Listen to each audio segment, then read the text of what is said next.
Taylor Swift, big announcement overnight. Fans won't have to wait much longer for her next album. Lara's back. Could tell us all those details? Yeah. You hear that? Are you ready for it? We did talk about Easter eggs earlier. Yeah. And at the very last Eras tour, you didn't take the lift. You did not. You went upstage and exited through an orange door.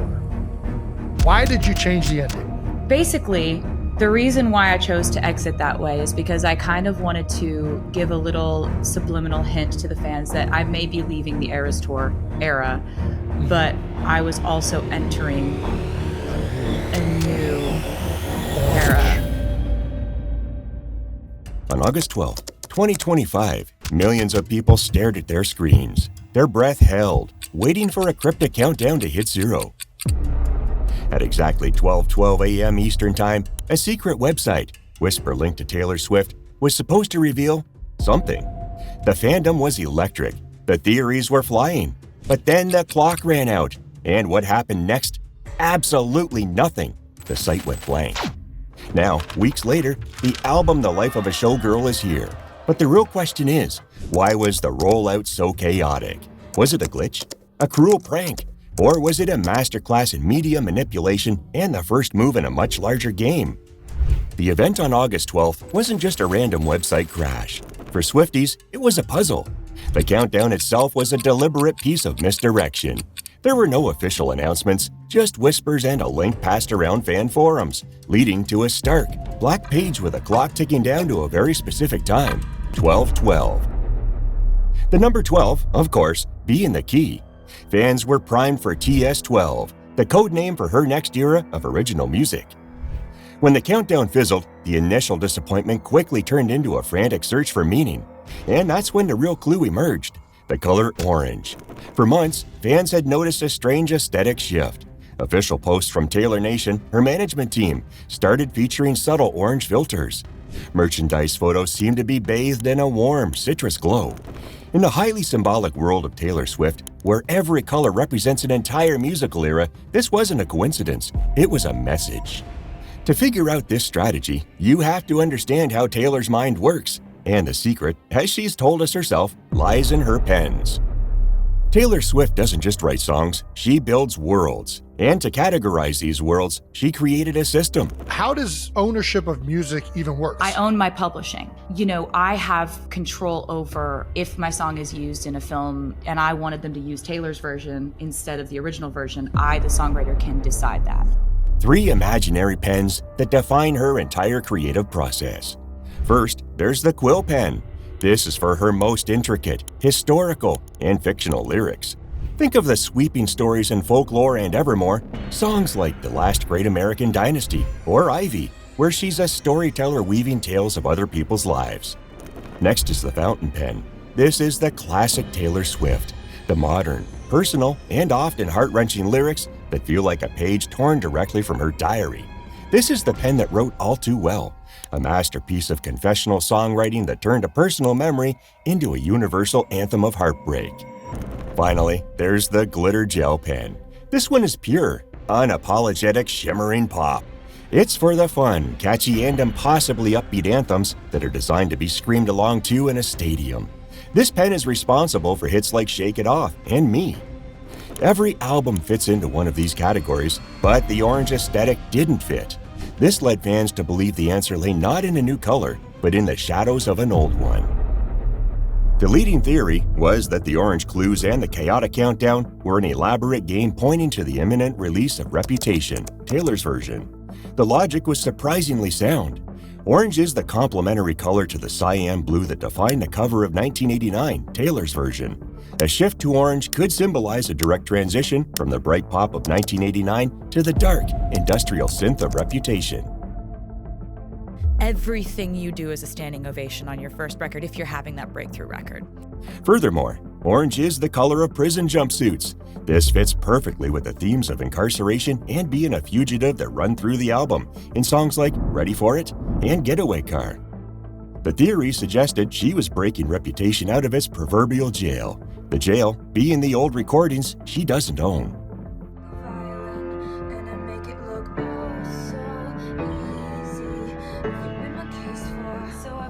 Like a violin, and I make it look oh so easy. And for king, body and soul, and all at once you roll on. The idea of a calculated failure isn't just an artistic theory. It aligns perfectly with Taylor Swift, the businesswoman. Behind the artist is one of the most powerful and strategic minds in the entertainment industry. Nothing she does is accidental. People like to talk about phenomenons,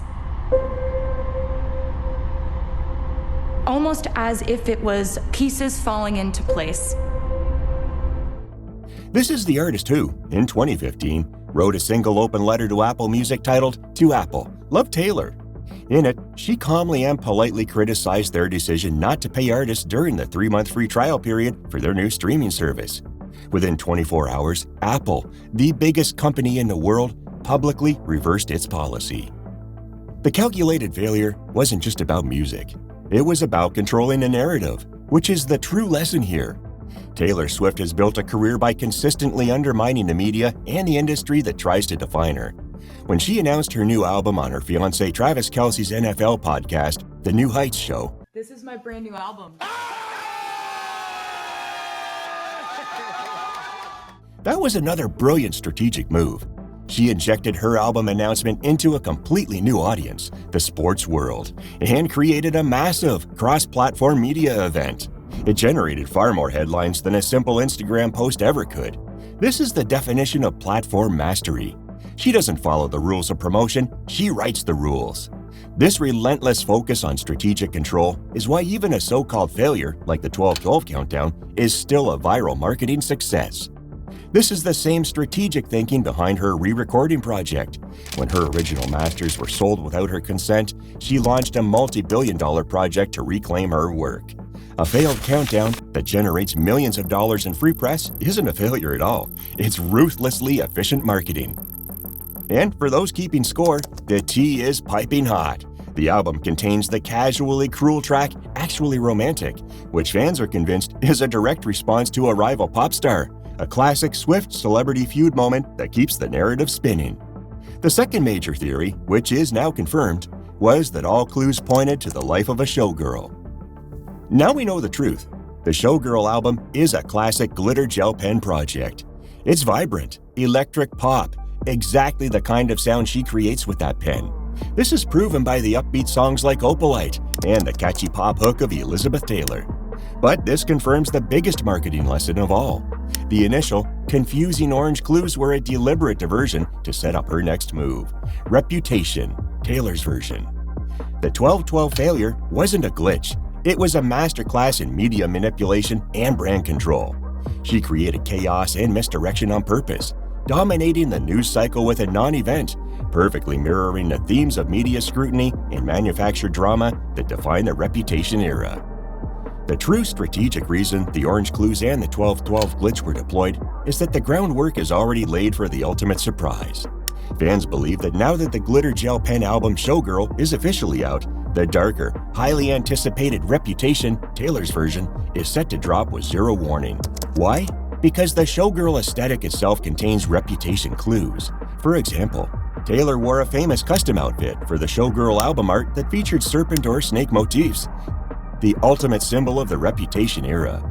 She's also been seen wearing black and white color blocking, a visual signature of the original Reputation album cover, in recent public appearances. These weren't random choices for a bright pop era.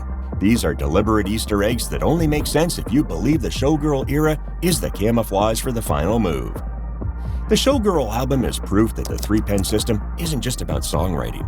It's the blueprint for how she manages her entire multi-billion-dollar brand narrative, allowing her to plan and execute multiple album rollouts simultaneously, using one project to create a smokescreen for the next. The mystery of 12/12 wasn't about what was coming. It was about how it was coming and what that chaos was designed to hide. So spill the tea. Do you think Taylor's ultimate power move here was to hide the launch of Reputation all along? Let me know your fiercest theories and biggest celebrity secrets in the comments below. And if you want to keep unlocking the biggest stories and analyzing the strategies behind the celeb world's most talked about moments, make sure you subscribe to Celeb Tea Vault and hit that notification bell. We'll be serving the next hot scoop. Thanks for watching.